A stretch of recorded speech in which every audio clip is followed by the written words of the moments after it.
ሰላም ለእናንተ ይሁን የተወደዳችሁ እህታችሁ ህይወት ነኝ ከባለቤቴ ከልጆቼ አባት ከጓደኛዬ ከአብሮ ሰራተኛዬ ጋር አብሬ አለሁ። ወንድማችሁ ግርማ ነኝ።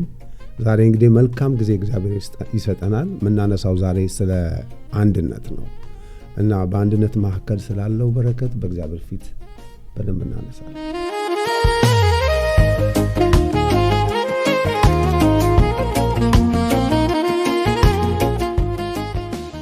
ይሄ ቶፒክ ደግሞ በጣም ደስ ይለኛል። ምክንያቱም ሁሉ ጊዜ ለህይወቴ ለኑሮዬ ለትዳሬ ትልቅ ውጤት ያመጣልኝ ነገር እና በጣም ይሄንን ሐሳብ ሳነሳ የኖርንበት እና እግዚአብሔር ረድቶን ያለፍንበት መንገድ ስለሆነ ይሄንን በደንብ አድርገን ብናነሳ ከህይወታችን ብዙ ነገር ቅዱሳን ይማራሉ ብዬ አምናለሁ። ያ በዚህ ሁሉ አመት ውስጥ ስንኖር ጓደኛሞችም ነን፣ ባልና ሚስት ነን፣ ወላጆች ነን፣ እንደገና ደግሞ የእግዚአብሔር መንግስት ደግሞ አብሮ ሰራተኛ ነን።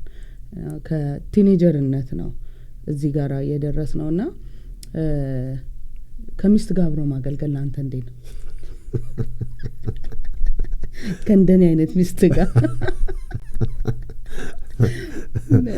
ማለት አንቺም ከኔ ጋር ማገልገል ቀላል አይደለም። ካንቺ ጋር ማገልገል ብቻ ነው፣ አንቺ ነው ከኔ ጋር ማገልገል ማለት በእኔ የተገራው አልነበርኩም፣ የተሰራው አልነበርኩም። ልጆች ነን እንዳልሽው ቅድም፣ ግን ደግሞ እኔ ካንቺ ይልቅ የተሰራው አልነበርኩም። ብዙ አላቅም ነበር። የፈለኩትን ነው ማወራው፣ የፈለኩትን ሰው የፈለኩትን ነው ምለው ምናምንና ሁሉ ጊዜ ይሄን ለምን አልክ ስለምትኝ በቃ ልነግርሽ አልችልም። ገና ፊትሽን አይቼ ዛሬ የሚነሳብኝ ነገር አለ ማለት ነውና ያ እውነተኛ ሰው በእግዚአብሔር ፊት ጌታን እንዳገልግል አሁን ያለውትን ከ25 ዓመት በኋላ ያለውትን ማንነት እግዚአብሔር ሰርቷል። የሰራው ካንቺ ጋር ስላለው ነው። ይሄን በጣም በብዙ ክብር ማወራው፣ በብዙ ክብር። ስለዚህ ባልና ሚስት ሆኖ ማገልገል ሁሉ ጊዜ ቅድም እንዳልኩሽ በቃ መሳል መቆረጥ ምናምን ስላለበት ከባድ ነው። ግን እየተሰራሽበት ስትመጪ ደግሞ ፐርፌክት የሆነ በቃ በጣም ውጤት ያለው ሁሉ ቦታ ሲቆም የማያሳፍር ሰው ሆነሽ በእግዚአብሔር ፊት ትሆኛለሽ። ስለዚህ እኔ እንደዛ አንቺ እንዴት አንቺ ተናገሪ። ያ ለኔ ከባድ ነው ብዬ አይደለም የማስበው። ምክንያቱም አብረን ስለሆነም ለኛ ያደግነው ነጻነት አለን ስንነጋገር፣ የምንነጋገርበትንም ደግሞ ምክንያቱም ስለምናውቅ ብዙ አልከበደንም። ያው ግን ምንድነው እኔ ማልፍ ሰው አይደለም ማልፍ ሰው አይደለሁምና ሰው መድረክ ላይ ስትሰብክ አንተ ቶኪ ማለት መናገር ከፈለክ ተናገር። አይ ተናገሪ ግድ ጌታ ይባርክ በጣም ቆንጆ ነው ብሎ ነው አይደለ የሚሄደው። የውጭ ሰው ሁሉ ጊዜ ምን ዋጋ ምን በማይመለከተኝ ቦታ ለምን ገባለው ነው የሚለው።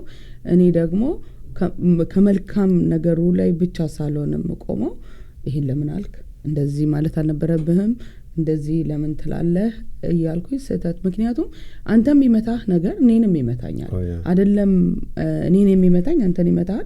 ከዛ ከኛ ደግሞ አልፎ ልጆቻችንም ጋር ይደርሳል። ስለዚህ እየተሰራራም አይደል ብረትን እንደሚስል ባልንጀራውን ይስለዋል ነው የሚለውና መጽሐፍ ቅዱስ ተሳሳልን እየተሰራራን እዚህ ጋር ደርሰናል። ስለዚህ አሁን ሰዎች ዛሬ የሚያቆን ሰዎች ከዚህ ነው የሚያቆን። የመጣንበት ግን ሩቅ መንገድ አለ አይደለ? ያ ሁሉ መንገድ ግን እየተሰራን አሁንም ገና እየተሰራን ነው። ማአት ሚጣልና የሚቀየር ነገር አለ። ጎሉ ክርስቶስን እስከ መምሰል ስለሆነ የህይወታችን ጎል ግን በዚህ ሁሉ አመት የረዳንና ያገዘን ነገር የልብ አንድነት ነው። ዛሬ ሞር መናተኩርበት ሐሳብ ይሄ ነው። የልባችን አንድ እስከሆነ ድረስ ምንም ነገር ካንተ ቢመጣ እኔ ልትጎዳኝ አይደለም፣ እኔ ልትመታኝና ልታሳነሰኝ ሳይሆን እኔ ውስጥ ያለውን ነገር ከማንም በላይ አንተ ነው የምታውቀው። ስለዚህ ያን እኔ ውስጥ ያለውን ነገር ከዚህ በላይ ማውጣት ትችያለሽ፣ ከዚህ በላይ መሆን ትችያለሽ፣ ከዚህ በላይ መስራት ትችያለሽ ልትለኝና እግዚአብሔር ወደ አየልኝ ነገር ስለሆነ ልታደርሰኝ የምትመጣው ምንም ነገር ብትል ሞቲቭን አውቀዋለሁ፣ ሐሳብህን አውቀዋለሁ ለምን እንደምትለኝና ብዙ ነገሮችን ጥለን ነው አይደለ አንድነት ያው ግን የፈለገ ሐሳቡ ሞቲቭን እንደው ብታቂ መታረም ደስ አይልም በጭራሽ። በፍጹም በኋላ ላይ ኦፍ ኮርስ የእግዚአብሔር ቃል ሲናገር ዕብራውያን ላይም ስትታረሚ በኋላ ነው ውጤቱ የምታየው። እግዚአብሔር እንኳን ሲያርመን ሰው ደግሞ ሚስት ወይም ባል ደግሞ ሲያርም በቃ ለነሽአችን ምክንያቱም ጓደኛሽ ጌታ ይባርክሽ ብሎ ነው የመጣው ምናምን አጠገብሽ ያለው ሰው በጣም አሪፍ ነበር ምናምን። እኔ አንዳንዴ እኮ ጥቅስ ተሳስቻለሁ ወይም ተንተባትብ ያለው ሳወራ እና ሌላ ሁሉ በጣም አሪፍ ነው ምናምን ብለውኛል። ግን አንቺ ግን እንደዛ አይደለሽ። አንቺ እንደዛ አይደለሽ። አንቺ ሁሉ ጊዜ በእኔ ያለውን ሐሳብ ፐርፌክት ሆኜ በትክክል እንድመጣ በእግዚአብሔር ፊት መልካም እንደሆን ለሰው ማላሳፈር የለም። በየትም ቦታ ስቆም ነገ ትልልቅ ቦታ ላይ እንደምንቆም ያን አናቅም ነበር። ግን ደግሞ እግዚአብሔር በልባችን ያስቀመጠው ያለብ ስላለን ምን ለማለት ፈልጌ ነው የፈለገ አንድ ብንሆን መታረም ግን በአንድ ልብ ውስጥ ሆኖ ላይክ እኛ በእግዚአብሔር ፊት ያንን አንደርስታንድ አድርገን ሄደን ስለሆነ ያኮረፍኩበት ጊዜ አለ። ያው እኮ መርፌ እኮ ስትወጋ ሃሌሉያ ትላለህ ለሰይልልልልል እኮ እያልክ መርፌ አትወጋ። መርፌ ስትወጋ ፊት ምናምን ሁሉ ነገር እንዲህ ያለ ነው። ግን እየቆየ መድኃኒቱ እየሰራ ሲመጣ ከበሽታ እየዳንክ ነው የምትመጣውና መጽሐፍ ቅዱስም እኮ ምክር ባለበት በዛ ብዙ ድል አለ ይላልና ለምክር ለመቀባበል ደግሞ ዋናው ነገር የልባችን አንድነት ነው። ቤታችን ውስጥ ለሚመጣው እግዚአብሔር ላየው አላማ ለዛ ነገር ካንተም ይምጣ ከኔም ይምጣ ነገሩ ከኔ መጥቶን ወይም እኔ አሸናፊ ለመሆን አንተ ተሸናፊ ለመሆን አይደለም። ጎላችን እግዚአብሔር በእኛ ሊሰራ የፈለገው ነገር ጋር መድረስ በቤታችን በትዳራችን በልጆቻችን እግዚአብሔር ያየው ነገር ማድረግ ስለሆነ ብዙ ጊዜ የልብ አንድነትን የሚያበላሽ ነገር ሽቅድድም ቤት ውስጥ ሲኖር ነው። እኔ ተሰሚ ነኝ እኔ አንደኛን እኔ የሚባል ነገር በቤቱ ውስጥ ሊኖር አይገባም። አይደለም በትዳር ውስጥ በህብረት ውስጥ እኛ ነው መሆን ያለበት። ቤታችን ውስጥ እኛ ፕሪንሲፕላችን ይሄ ነው። እኔ የሚባል ነገር የለም። እኛ ነን። ባንተም ይምጣ በኔም ይምጣ የእግዚአብሔር ሐሳብ መሆኑን እንደ እግዚአብሔር ቃል መሆኑን እርግጠኛ እንሆናለን እንጂ ነገሩን ለማስቀጠል አይከብደንም። ስለዚህ ሁሉ ጊዜ ፉክክር የልብ አንድነት እንዳይኖር የሚያደርግ ዋና ክፉ ነገር ነው። እዚህ የእግዚአብሔር ቃል ኢየሱስ አንተም ቀደም ሼር ስታረገኝ እንደነበረው ኢየሱስ የጸለየው ጸሎት አንዱ ነው። እሱ ላምበብ እንደዚህ ይላል፣ እንግዲህ እኔ በዓለም አልቆይም፣ እነሱ ግን በዓለም ውስጥ ናቸው። እኔ ወደ አንተ መምጣቴ ነው። ቅዱስ አባት ሆይ እኛ አንድ እንደሆነን እነሱ አንድ እንዲሆኑ በሰጠኸኝ በስምህ ጠብቃቸው። አሜን። የክርስቶስ ኢየሱስ በምድር ላይ እኔ ልሄድ ነው አለ። እናንተ አንድ ነበር። በምድር በነበረባት በቆየባት ጊዜያት ውስጥ ከእግዚአብሔር ጋር አንድ ሆኖ ነው የሰራው። ጠላት አልነበረውም። በጣም ብዙ ነገር በሕይወቱ አልፏል። ግን በነበረ ጊዜ ከእግዚአብሔር ጋር አንድ ሆኖ ሰርቶ ስለነበር እኔና አንተ አንድ እንደሆነ እኔ አሁን ልሄድ ስለሆነ እነሱ ደግሞ አንድ እንዲሆኑ እለምናለሁ። የጌታ የክርስቶስ ኢየሱስ በምድር ላይ ሲኖሩ በጣም ሀብታም እንዲሆኑ አልጸለይም። በጣም በቃ ተጽዕኖ ፈጥረው እንዲኖሩ አልጸለይም። ወይም ደግሞ አጋንንት እንዲያወጡ ታምራት እንዲያወጡ አልጸለይም። የጸለዩ አንድ አርጋቸው። እነዛ ነገሮች ሁሉ በአንድነት ውስጥ ሲሆኑ የሚከተሉ ናቸው፣ የሚመጡ ናቸው። ስለዚህ ጌታ ኢየሱስ የመጨረሻው የነበረው የአገልግሎት መጨረሻ ጸሎት ላይ ነበረው ጸሎቱ አንድ አርጋቸው። ስለዚህ የአንድነት ምሳሌያችን ኦፍኮርስ ሰዎችን እናያለን ከኛ በእድሜ የበለጡ በትዳር የመለጡ ጥሩ ስኬት ያመጡት ሰዎች እናያለን። ግን የመጀመሪያው እንደ ክርስቲያን የመጀመሪያው ምሳሌያችን አምላካችን ነው። ስለዚህ ጌታ ኢየሱስ ከአባቱ ጋር የነበረው አንድነት በላይ የነበረው አንድነት ነው በምድር ሲመጣ የቀጠለ። ስለዚህ እኔና አንተ አንድ እንደሆን ነው ያለው። ስለዚህ ያንን አንድነት ነው ለክርስቲያን እግዚአብሔር ያደረገው። ቤተክርስቲያንም ድልነሽ የምትሆነው ስትሮንግ የሆነች ቤተክርስቲያን አንድ ልብ ያላቸው አባቶቻችንንም ስናይ በአንድ ልብ በአንድ ሐሳብ አይደለ የነበሩበት። ስለዚህ ምድሪቱን ገዝተው የእግዚአብሔርን ሐሳብ አድርገው እንዲያልፉ ያደረገው የተማሩ አልነበሩም፣ ብር እንኳን የነበራቸው አልነበሩም፣ የታወቁ አልነበሩም። አንድ ልብ ስለነበራቸው በዛ በልብ አንድነት ውስጥ ግን መንፈስ ቅዱስ ይሰራ ነበር። ስለዚህ ትልቁ ተግዳሮት አሁን የልብ አንድነትን ማጣት ነው። እንደ ቤተክርስቲያን አገልጋይ እሱን በጣም ትልቅ የሆነ ተግዳሮት እንደሆነ እናያለን። እንደ ባለ ትዳርም ደግሞ በትዳሩ ውስጥ ዋና አስፈላጊ ነገር ገንዘብ አይደለም። ገንዘብ የሚመጣ ነገር ነው፣ የሚጨመር ነገር ነው። ግን ኢቭን ገንዘቡ እንኳን ኖሮ ልብ አንድነት ከሌለ የመጣበትን አላማ ይስታል። ስለዚህ የልብ አንድነት ለአንድ ባልና ሚስት እንደ ክርስቲያን ደግሞ ለአንድ ቤተክርስቲያን ዋና ነገር ባይሆን ኢየሱስ ባልጸለየ ነበር። ስለዚህ እኛ ከምናተኩርበትን ነገር ትተን መጀመሪያ ልባችን አንድ ነው ወይ? የኛ የልብ አንድነት የሚወልደው በጣም ብዙ በረከት አለ።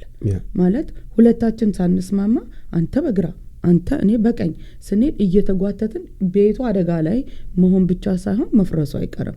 ጌታም ሲናገር በማቴዎስ 12 ቁጥር 25 ጀምሮ እንደዚህ ይላል። በጌታ ስም አነባለሁ። ኢየሱስም ሐሳባቸውን አውቆ እንዲህ አላቸው፣ እርስ በርሱ የተከፋፈለ መንግስት ሁሉ ይወድቃል፣ እርስ በርሱም የተከፋፈለ ከተማ ወይም ቤት አይጸናም ይላል። በቃ እርስ በርሱ እንደው አጋንንት ባጋንንት አይደል በቤልዘቡል መንፈስ ነው አጋንንት ያወጣው ሲሉት ነው። እንደዛ ከሆነ እንኳን በቤልዘቡል መንፈስ ማውጣው ከሆነ መንግስቱ ምን ያደርጋል?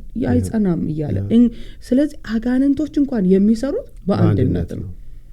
እኔ የሚገርምሽ ነገር አንድ ጊዜ አንድ ሰው ሲናገር የሰማሁት ምንድነው አንድ ጠንቋይ ጋር ሄደው ይጸልያሉ እና ሲጸልዩ አንድ ወንበር ጠረጴዛ ወንበር ያመጣና አስማተኛ እና አስማተኛው ጠረጴዛ ያመጣል። ወንበር አምጥቶ ጸልይና ከዛ ይሄንን ወንበር ከፍ አድርጌ ያቆመዋለሁ አለ። ከዛ ክርስቲያኑ ደግሞ አትችልም አለው። ከዛ ልክ አስማተኛው የሆነ አረልና ወንበሯን ቀጥ አድርጎ ወሰደ። እንዲህ በጌታ በኢየሱስ ስም አለ ሰውየውና በኋላ ጌታው ምንድነው ሲል እግዚአብሔር የክርስቲያኑን አይን ሲከፍት ለካ አጋንንት በአጋንንት ላይ ሆነው ነው ከፍ ያደረጉት። ከዛ ጌታው ምን ብዬ ልጸልይ ሲለው የእግዚአብሔር ልጅ ኢየሱስ ክርስቶስ የሰይጣንን ስራ ሊያፈርስ ተገለጠ ብለ ጸለየ።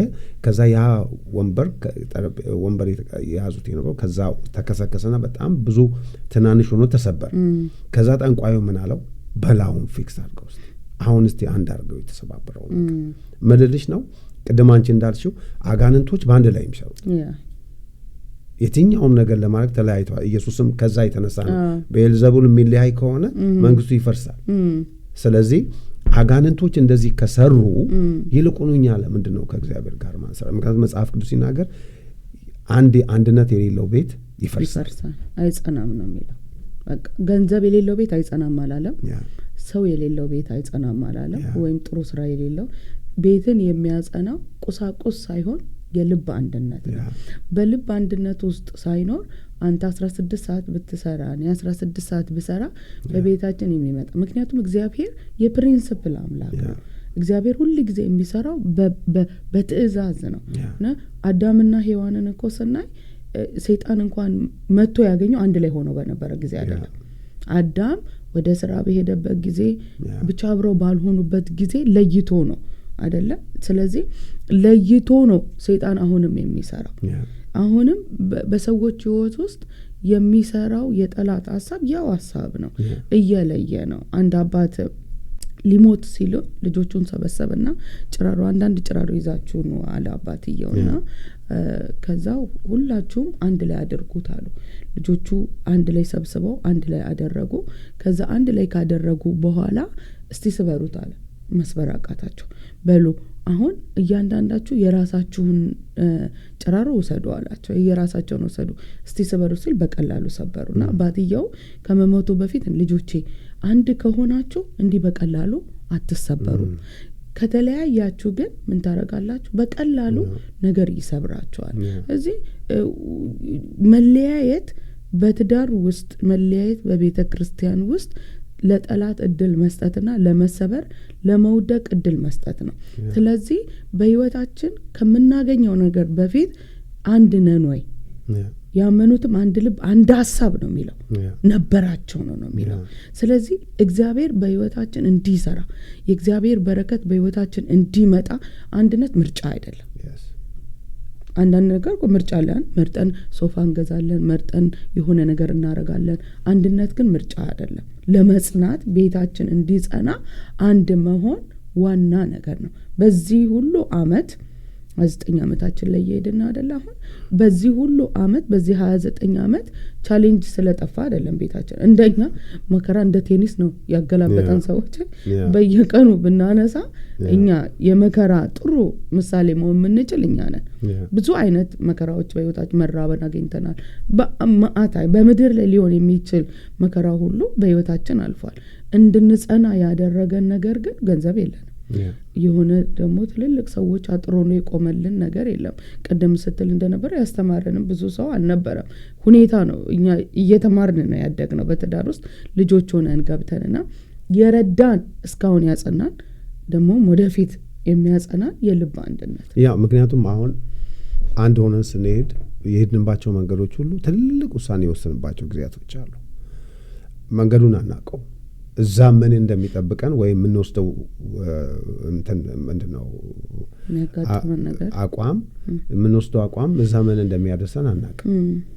ነገር ግን አንድ ላይ ሆነን ስለሆነ የምንወስነው አንቺ እንደው ይሄ ነገር አይሆንም ወደ ኋላ ብኔ ጥሩ ነው እንደው በቃ ሳልፈልገው ነው የምትወስደኝ ምናምን ወይም እኔ ድን ብለሽ ነው አንቺ ምናምን የሚል ነገር በህይወታችን አርገን አናውቅም። አንድ ነገር ላይ መጀመሪያ ሐሳቡ በትክክል መሆኑን እንፈትሻለን፣ በእግዚአብሔር ፊት እንጸልያለን። ያ ነገር ግን ውጤቱ ምንም ይሁን አይሆን አንድ ላይ ግን ተስማምተን ከእግዚአብሔር ጋር እኛም አንድ ልብ ሆነን ስንሄድ ሁሉ ጊዜ እግዚአብሔር ብርሃን ሲሆን አይቻልም። በማናውቀው ሁኔታ ላይ እግዚአብሔር ጣልቃ እየገባ መንገዳችንን ሲያቀና አይቻልም። ግን ደግሞ አሁን እኔ ባልገባኝ ጊዜ በቃ የራሷ ጉዳይ ብለህ በራስህ አድርገህ አታውቅም መቼም ቢሆን የኔ ምክንያቱም እኔ እንደ ባህል የኔ ድርሻ የኔ በእግዚአብሔር የሰጠኝ ኃላፊነት የፈለጉትን እንዳደረግ አይደለም። ቤቱን እንጠብቅ እግዚአብሔር አስቀምጦኛል። ፕሮቫይድ እንዳደረግ እግዚአብሔር አስቀምጦኛል። ልጆቼን ለአንቺ የሚገባውን ነገር እንደወድ እንዳከብር እግዚአብሔር ያን ቦታ ሰጥቶኛል። ግን ደግሞ ያ ነው ማለት ግን እንደው አንቺ እንደ ተከታይ ተጎታች መኪና አንቺ ከኔ ተጎታች አይደለሽም። ምንም ነገር ጊዜ ይፍጅብኝ እንጂ 1 አመት ይፍጅ 2 አመት ይፍጅ በልቤ ላይ የመጣውን ሐሳብ አካፍልሻለሁ። አንዳንዱን ማረጋውን ነገር ነው ጊዜው አይደለም በዚህ ምክንያት ትይኛለሽ። ኦኬ ጊዜው ካልሆነ ምንድነው ማረጋው ተወዋለሁ። ግን ሐሳቡን አነሳለሁ። አሁን ከኔ ባህሪ አይተሽ እንደሆነ አንድ ነገር ካሰብኩኝ ካልተው የማልተውበት ምክንያት ግን ነገሩን ስለምፈልገው አንቺ ሐሳብ ጋር መጥቶ ልክ የስ እስካገኝ ድረስ የስ ያልሽን ቀን በቃ ሰከንድ አይፈጅም። አንዳንድ ጊዜ እኔ ላይ ገባኝ ይችላል። በጣም ነው የማመሰግነው በዚህ በእድል ሰተኝ ታገሰኝ። እኔ አንተ አንድ መንገድ ስታይ እኔ ደግሞ በሰባት አቅጣጫ ነው ማለት ሴትም ስለሆንኩኝ እንዲህ ቢሆን እንዲያ ቢሆን ስል ግን ትታገሰኛለህ። አንዳንድ ጊዜ የተሳሳተ ሐሳብ የምናየው በቃ አንቺ ሚስት ነሽ ተገዥ ነሽ ብያለሁ ማለት ቤታችን የወታደር ካምፕ አይደለም የፍቅር ቤት እንጂ መገዛት ማለት ዝም ብሎ መሄድ ማለት ሌላ ጊዜ የምናነሳው ቶፒክ ሊሆን ይችላል። ግን ለአንድነት አሁን እንደዛ ብታደርገኝ ልቤ ነገሩን ላረጋው ይችላል። ልቤ ግን እየራቀ ነው የሚመጣው። ልቤ እየሸሸ በመጣ ቁጥር እግሬ ቢሄድ ምን ዋጋ አለው? እግዚአብሔር እግራችሁ አንድ ይሁን አይደለም ያለው ልባችሁ ነው አንድ ይሁን ያለው። ስለዚህ ይሄን ደግሞ የሚያደርገው ሁለቱም አካል ነው። እኔም ያየሁትን ነገር አምጥቼ ነግረሃለሁ እስክትረዳ ድረስ ጊዜ ምን አንፈነዳም እኮ አይደለ? ምንም ጊዜ መስጠት ሁሉ ጊዜ ወደ አንድ ነገር እስክንመጣ ድረስ በጣም መልካም ነገር ነው። ደግሞም እሱ ሆኖልናል እኮ ሰርቶልን ስላየን። ሌላው ደግሞ የግዴታን የመረዳት ለኛ ቤት የሰራው ነው ለሁሉ ቤት ይሰራል አይደለም። እኛ ቤት የሰራው ግን አንተ የኔ ራስ ነህ። እግዚአብሔር አንተን በእኔ ላይ ራስ አድርጎዋል። አንዳንድ ጊዜ ሳይገባኝ የተከተልኩበት ጊዜ አለ።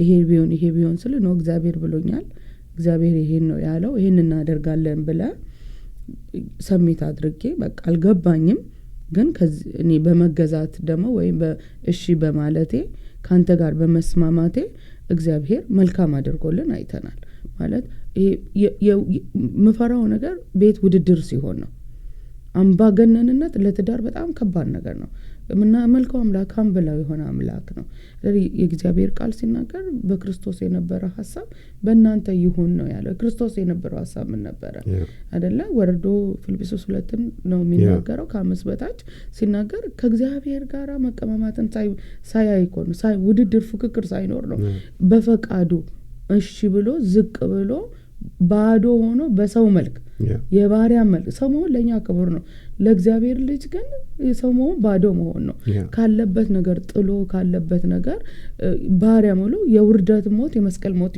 እንዲመርጥ ያደረገው በፈቃዱ ነው ስለዚህ የልብ አንድነት መልቀቅ የሚባል ነገር አለ መተው የሚባል ነገር አለ ባዶ መሆን መቻል አለበት ቤታችን እንዲጸና የልብ አንድነታችን የልብ አንድነት ቀላል ነገር አይደለም አይደል ቀላል ነገር ቢሆን ኖሮ ሁሉም ሰው አንድ ይሆናል ግን የኔና ያንተ ልፋት ያስፈልገዋል የኔና ያንተ መሰጠት ያስፈልገዋልና ከኢየሱስ የተማርነው ይሄንን የመተው ህይወት ከኢየሱስ የተማርነው ባዶ የመሆንን ህይወት ምናስቀጥልበት ከሆነ በህይወታችን ውስጥ አንድ መሆን ከባድ አይደለም ያ ምክንያቱም አንቺ ውስጥ ያለው መንፈስ ቅዱስ እኔ ውስጥ አለ አይደለም አንቺ የምታምኚው ጌታ የኔ ጌታ ነው በማከላችን ወንድ የለም ሴት የለም ሁላችን በክርስቶስ አንድ ነን ባልና ሚስት እንሆን ግን ያንን እግዚአብሔር እኔን እንደ ፖዚሽን በቤት ውስጥ ራስ እንደሆነ አመጣኝ እንጂ የፈለገውን ሐሳብ ባመጣ ትልልቅ ውሳኔዎችን መጀመሪያ ከእግዚአብሔር ጋር ነው መስማማው መጀመሪያ የጌታ ሐሳብ ነው ወይ የእግዚአብሔር ፈቃድ ነው ወይ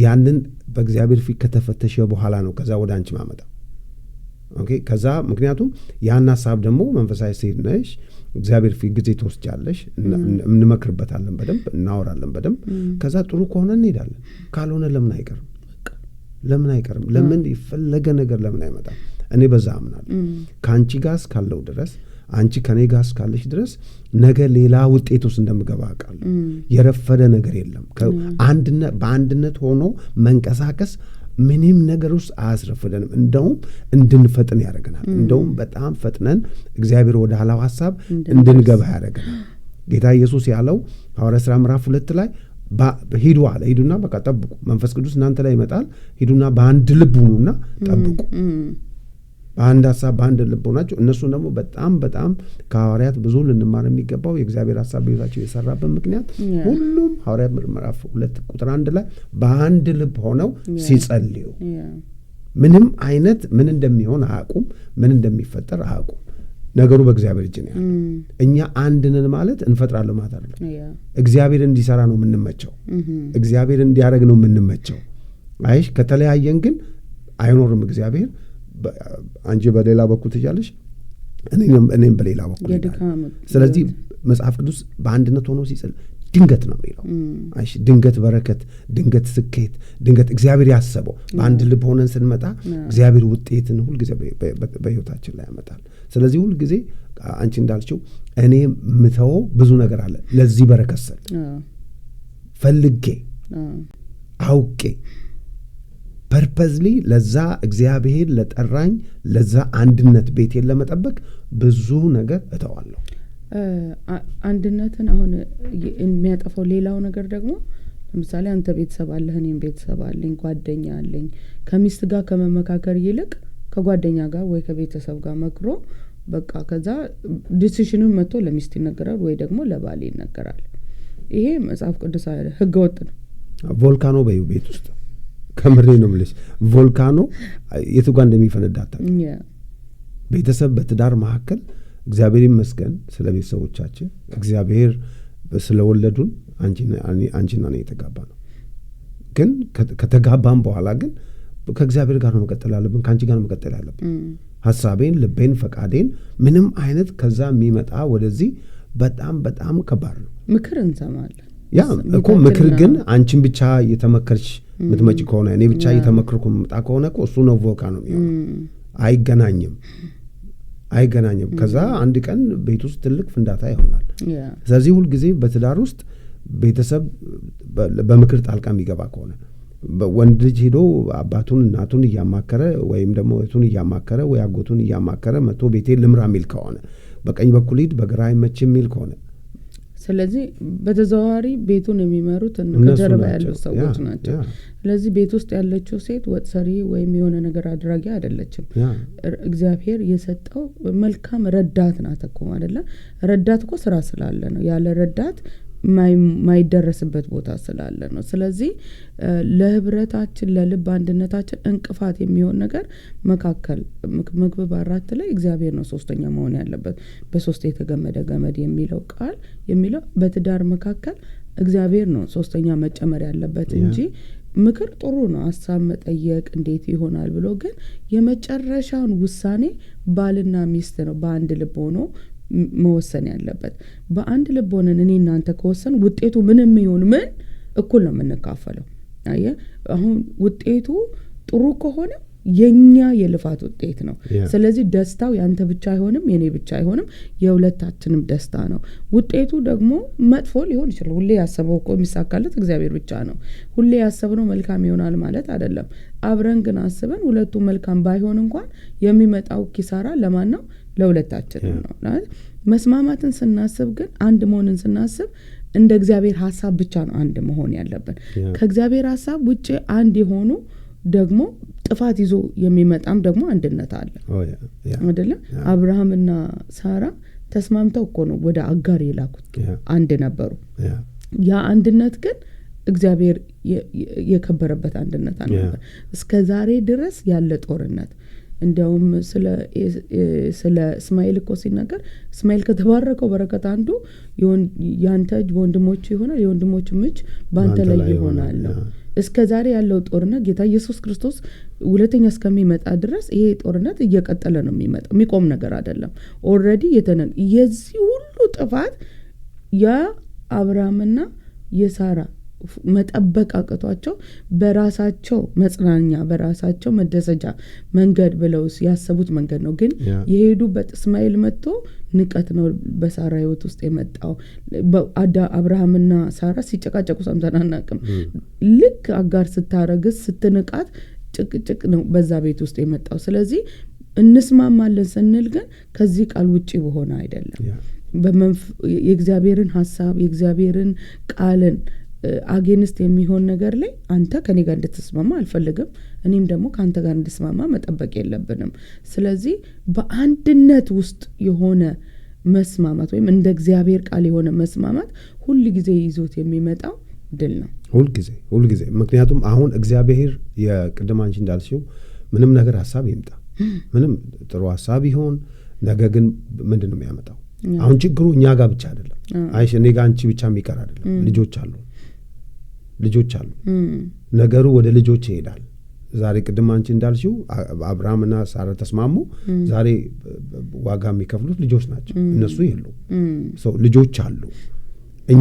እኛ ብቻ አይደለም ዋጋ ምን ከፍለው። ስለዚህ እርግጠኛ መሆን ያለብን በጓዳችን ሆነን ቤድሩማችን የምናወራው ነገር የእግዚአብሔር ሐሳብ ነው ወይ የእግዚአብሔር ፈቃድ ነው ወይ? ስለዚህ በአመጻም ተከትለን ልናረግ እንችላለን በክፋትም ተከትለን ምክንያቱም አቅማላ ለማድረግ አቅማለ አንድ ስለሆነ ልክ ነው አለ መጽሐፍ ቅዱስ ላይ ባቢሎን ግብ ሲገነቡ እኮ ለማድረግ አይመለሱም። ለምንድን ነው? አንድ ናቸው።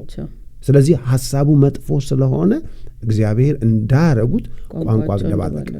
በአዲስ ኪዳን ግን እግዚአብሔር ቋንቋችን አይደባልቀው ውጤቱን ነው ክፉ የሚሆነው። ግን ደግሞ እዚህ ጋር አናናና ሰጲራንም ማንሳት አለበት። ያ ልክ ነሽ። እነሱም ተስማምቶ ነው ያለው ይችላሉ። ምክንያቱም ሰው ሲያስቀምጥ ስላዩ ገንዘብ እነሱም ሄደው ሽጧል። ሐሳቡ እኮ አሪፍ ነው በጣም አሪፍ ሐሳብ ነው። ምክንያቱም ሁሉም እያመጣ ስለሆነ ከዛ ግን መጥቶ ጴጥሮስ ያላቸው ስንት ሸጣቸው አላቸው። ቤት ግን ምንድነው የተስማሙት? ግድ የለሽም ይሸጥነው በግማሽ ዋጋ ነው ብለን እንንገራቸው። ለማንኛውም እናስቀምጥ። ማስቀመጣቸውን ሜንሽን አላረገም መንፈስ ቅዱስ ማስቀመጣቸውን ሜንሽን አላረገም ወይም አልጠቀሰውም። ማነው ጴጥሮስ ያለው በስንት ሸጣችሁ? በዚህ ዋጋ ሸጠን። ለመሆኑ ገንዘቡ ሳትሸጡት እኮ የናንተ ነበር። ያንተ ነበር አላሉ የናንተ ነበር። ሚስቱ የለችም እሱ ነው ያለው የናንተ ነበር እኮ። ለምን መንፈስ ቅዱስ ለመዋሸት ተስማማችሁ? ያ ነው ትልቁ። አሁን እኚህ ሰዎች ልጅ ይኖራቸው አይኖራቸው አናውቅም። ልጁ ቢኖራቸው ብለን ብናስብ በቃ ልጆቻቸው ከንቱ ቀሩ ማለት ነው። ሲጠቀስ የሚጠቀሰው እናትና አባታቸው እኮ በዚህ ምክንያት መንፈስ ቅዱስ የገደላቸው ሰዎች ናቸው። በእስራኤል ትልቅ ድንጋጤ ሆነ ነው የሚለው። በቤተ ክርስቲያን ትልቅ ድንጋጤ ነበር። ሰው እኛም ብቻ እናስብ። ሚነካ አይደለም። እኛም ብቻ ትንሽ ልጆች አሉ፣ የሚያድጉ ልጆች አሉ። ልጆች ባይኖሩን ደግሞ ትውልድ ደግሞ አለ ከኋላ የሚመለከተን እኛን እንደ ምሳሌ የሚያደርግ ምልክት። ለዛ ትውልድ ስንል ነው የምናደርገውን በትዳራችን ላይ የትኛውን ነገር እንደ እግዚአብሔር ፈቃድ ማድረግ ያለብን። መቆየት እንችላለን ምድር ላይ በቆየን ቁጥር ግን ያለ እግዚአብሔር ፈቃድ ከቆየን ዋጋ እየከፈልን ልጆችንም ዋጋ እያስከፈልን የእግዚአብሔርን ሐሳብ ሳናደርገው እናልፋለን። ስለዚህ ልጆች የምናደርጋቸው የምንራመዳቸውን ነገሮች ሁሉ ያያሉ ማለት እኔ ሴት ልጆች አሉኝ። ሴት ልጆቼ አድገው ሚስት ሲሆኑ ያዩዋት ሚስት እኔ ነኝ። ምሳሌነታችን ወንድ ልጆች አሉን። አንተን ነው የሚከተሉት። ወንድ ልጃችን አሁን መኪና ሲነዳ እንዳንተ ነው። ይገርምሻል አካሄዳቸው። እኔ አንድ ቀን ነግሬው አላውቅም። አንዳንዴ እንደውም መቼ ቀን ሳስብ ነበር ምን አለበት እንደዚህ ይዤ አሳይቸው ቢሆን ኖሮ ብዬ አስቤ አውቃለሁ። ምክንያቱም እፈራለሁ። ላይ አነዳዱ በጣም ጎበዝ ነው ሲነዳ፣ በጣም አሪፍ ነው የሚነዳው። ግን እኔን እንደምንታይ አናውቅም። ምሳሌነታችን በዚህ ነው። እና እንደውም ትንሹ ልጃችን ከሲተኛ አንድ ጊዜ አንቺ ፎቶ አሳይተሻል እና ሲተኛ ሁለታችንም እንዴት እንደሆነ አላውቅም እስከ ዛሬ ይገርመኛል። ስንተኛ ሁለታችንም በተመሳሳይ አተኛኘታችን በጀርባን የተኛ ነው። እጃችን ምናችን ሁሉ አንድ ነው። አይስ ልጆች አሉኝ ማለት ነው። ተጠንቅቄ ነው ማረከው። ዋጋ ያስከፍልም ይሄ በደንብ አርጎ አስለቅስም ይሄን ለመኖር ያስለቅሰኛል። በእግዚአብሔር ፊት በጣም ተጨንቄ እንድኖር ያረገኛል። ለምን ካንቺ ጋር ማረገው ለአንድነት ለጽድቅ ማረገው ነገር ሁሉ ልጆቼ ላይ ስለሆነ ተጽዕኖ የሚመጣ በጥንቃቄና በአግባብ መኖር። ብዙ ጊዜኛ ትውልድ ላይ ፎከስ አናደርግ። ለዚህ እኮ ነው መጽሐፍ ቅዱስ ልጅህን በሚሄድበት መንገድ ምራው ከዛ አይደል በሸመገለ ጊዜ ከዛ ፈቀቅ አይልም ነው የሚለው። ልጅህን ምራው ማለት እኛ መቅጣት ተው እንደዚህ አታርግ ተው እንደዚህ አትሁን ምናምን ነው የሚመስለን። ኖ ልጅን በኑሮ ነው መንቀር። ኑሮን የመሰለ እያዩ አይደል ይናገራል እኮ ኑሮ የሚያወራ ነገር ነውና ስለዚህ በአንድ ልብ ሆነን ስንሄድ የልባችን አንድነት አሁን አንዳንድ ጊዜ በአንተ በኩል መተው ሐሳባቸውን ሊያስፈጽሙ አንተን ሲያወሩ ወይ ደግሞ እኔን ቀድመው ሊገቡ ሲሞክሩ እኮ እናያለን። እኛ ግን ሳንነጋገር የምናደርገው ነገር አይኖርም። ስለዚህ ማሚን አወራታለሁ ስትል ደስ አይላቸው እኮ ምክንያቱም ያውቃሉ ከኔ ይልቅ አንተ ቀለል ያልከነ ለነሱ ዲፕሎማሲ በደንብ ነው ማለት ነው። ስለዚህ ግን እንደዛ አድርገ ለራስ ደግሞ አትፈቅድም። ልጆቻችን እግዚአብሔር ይመስገን በጣም በልጆቻችን የተባረከነን ተክሰስፉልነን ከፍሬያችን ሁሉ ትልቁ ፍሬያማ የሆነበት ትዳራችንና ልጆቻችን ናቸው። እነዚህ ልጆች ግን ነገ ለሚገቡበት ቤት መሰረት እኛ ነን። ወደንም ጠላንም ልጆች የሚሆኑት የሚያዩትን ነው እግዚአብሔር ረድቷቸው ካልሆነ በስተቀረና ስለዚህ የልብ አንድነት ምናስተምራቸው እኛ ነን። መለያየትም ምናስተምራቸው እኛ ነን። ስለዚህ አንድ የሆኑ በእግዚአብሔር በጣም ወዳቸው ብዙ ጊዜ ሜንሽን ሳረግ ትሰማለህ። ማን አቂላና ጵርስቅላ በጣም ወዳቸው ባልና ሚስቶች ናቸው። የእግዚአብሔርን መንግስት እንዴት እንደሰሩ ጳውሎስ ከሚያመሰግናቸው ሰዎች አንዱ ነው። ድንኳን አብራ ነበር የምትሰፋው እሷም ማን ነው ስሙን አግኝተውት ስለ ክርስቶስ አጵሎስን ወስደው በቤታቸው ቁጭ አድርገው አስተማሩት ይላል። አስተማረ ብቻ አይደለም እሷም አለችበት። ሰላምታም ሲልኩ ደግሞ በቤታችሁ ላለችው ቤተክርስቲያን ሰላምታ አቅርቡ። በጣም ነው መወዳቸው። ለእግዚአብሔር መንግስት ቤታቸው ለእግዚአብሔር መንግስት የተሰጠ ነው። ሲሰሩ አንድ ላይ ነው የሚሰሩት ነው። አንድ ላይ መሆን ጉዳት የለውም። ለምንድነው ሰው ከሚስቱ መራቅን የሚፈልገው? ነፃነት ይመስላል። ነፃነት ምን አይነት ነፃነት ነው? ለክርስቲያን ምን አይነት ነፃነት ነው? እኔ ሌለውበት ምን አይነት ነፃነት ነው አንተ የምትፈልገው? እሱ ነው ማለት ነፃነት ይመስላል። በቃ ልክ ብቻውን ሲሆን የፈለገው ማድረግ ይመስላቸዋል። ግን በፍጹም በአንድነት መሄድ እንደ እግዚአብሔር ቃል በጣም በጣም ወሳኝና ዋና ነገር ነው። ግን ይሄ ነጻነት በጣም መነጋገር ያለብን ነጻነት ነው። በዚህ ዘመን በተለይ እኔ አንተ ብትኖርም ባትኖርም እኔ ነኝ አይደለ? መቀደስለት አምላክ አለ፣ ምኖርለት አምላክ አለ። አንተ ስትኖር የማላረጋውን ነገር ምንድነው? አንተ ስትኖር የማላረጋውን ነገር ለብቻዬ ስሆን ማረግ የለብኝም። እኔ በያለው የማታረጋውን ነገር እኔ በሌለውበት ልታረጋ አይገባም። የህይወት አቋም አለን፣ የህይወት ፕሪንሲፕል አለን፣ የምንኖርበት ኑሮ አለ። ስለዚህ እኔ እንደውም የኔ ነጻነት አንተ ነህ አይደለ? እኔ በጣም ሰዎች ሲያዩኝ ቦልድ ምናምን መስላቸዋለሁ እንጂ ፈሪ ነኝ። አንተ አጠገቤ ስትሆን ነው እኔ ብቻ ነው ማቀው በነጻነት ማወራው፣ በነጻነት መስቀው ኤኒቲንግ ማደርገው አንተ የኔ ነጻነቴ ነህ።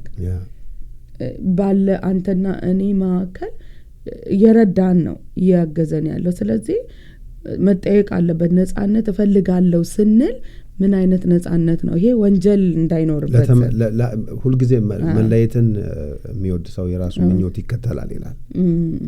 ኦኬ ስለዚህ ሁሉ ጊዜ ሰዎች መለየት ከነበሩበት ከእግዚአብሔር ፈቃድ መለየት ሲጀምሩ ምኞታቸውን የሚከተሉ በየትኛው መንገድ ለምንድን ነው ካንቺ መለየው? ለምንድን ነው ነጻነት የምፈልገው? ምኞቴን ላለማድረግ ካልሆነ ያውጥሻል። ስለዚህ ሰይጣን እድል እንዳያገኝ ደግሞ አንዱ መጠንቀቅ ያለበት ለዚህ ነው። አትስጡት፣ እግር ማስገቢያ መስጠት የለም። አንድነታችንን ሊያፈርስ ሰይጣን በተለያየ ሁኔታ ይሞክራል። ስለዚህ እድል እግሩን የሚያስገባበት ካገኘ በቃ አለ። ከዛ በኋላ ሰውነቱን ያስገባል። ከዛ መከልከል አንችል። አየሽ፣ አንድነት ሻወር ስንገባ ስንከፍት ምናችን ነው መጀመሪያ የሚያገኘው? ራሳችን። ከዛ እጅኮ እንዴት እኔ ጋር አይደርስም አይልም። በቃ ጋራንቲ ነው። ራስ ላይ ከወረደ እታች መውረዱ ይግድ አይቀርም። አይሽ አንድነት እንደዛ ነው። ከእግዚአብሔር ጋር ስለሆነ አንድ ምን ሆነው ከሱ ጋር ያለው ትክክለኛ የህይወት አካሄድ ፍሰት ይደርሳል ራስ ላይ ከደረሰ ደግሞ እጆች ምንም ሳይጨነቁ እግርን በዩ እጅ በዩ ማበዩ ሁሉ ቦታ ይደርሳል። ስለዚህ መለየት መጥፎ ነው። ከዚህ ነው የምንወጣው። አሁን እጄ አሁን ሻወር አልገባም ቢልስ ይችላል? እንዲህ ብዬ ብቀመጥ የተንጠባጠበ ይደርሳል። ዋጋ ነው የሚከፍለው እንጂ። ምክንያቱም ሁል ጊዜ ከባል መለየት ወይም ከሚስት መለየት ብቻ መሆን ብዙ ጊዜ ሰዎች እሱን እንደ ነጻነት ወይም የለም ርቄ ትንሽ ራሴን ምናምን እንደዚህ ልተንፍስ ምንም መተንፈሻ የለም። የምተነፍሰው ባንቺ ነው።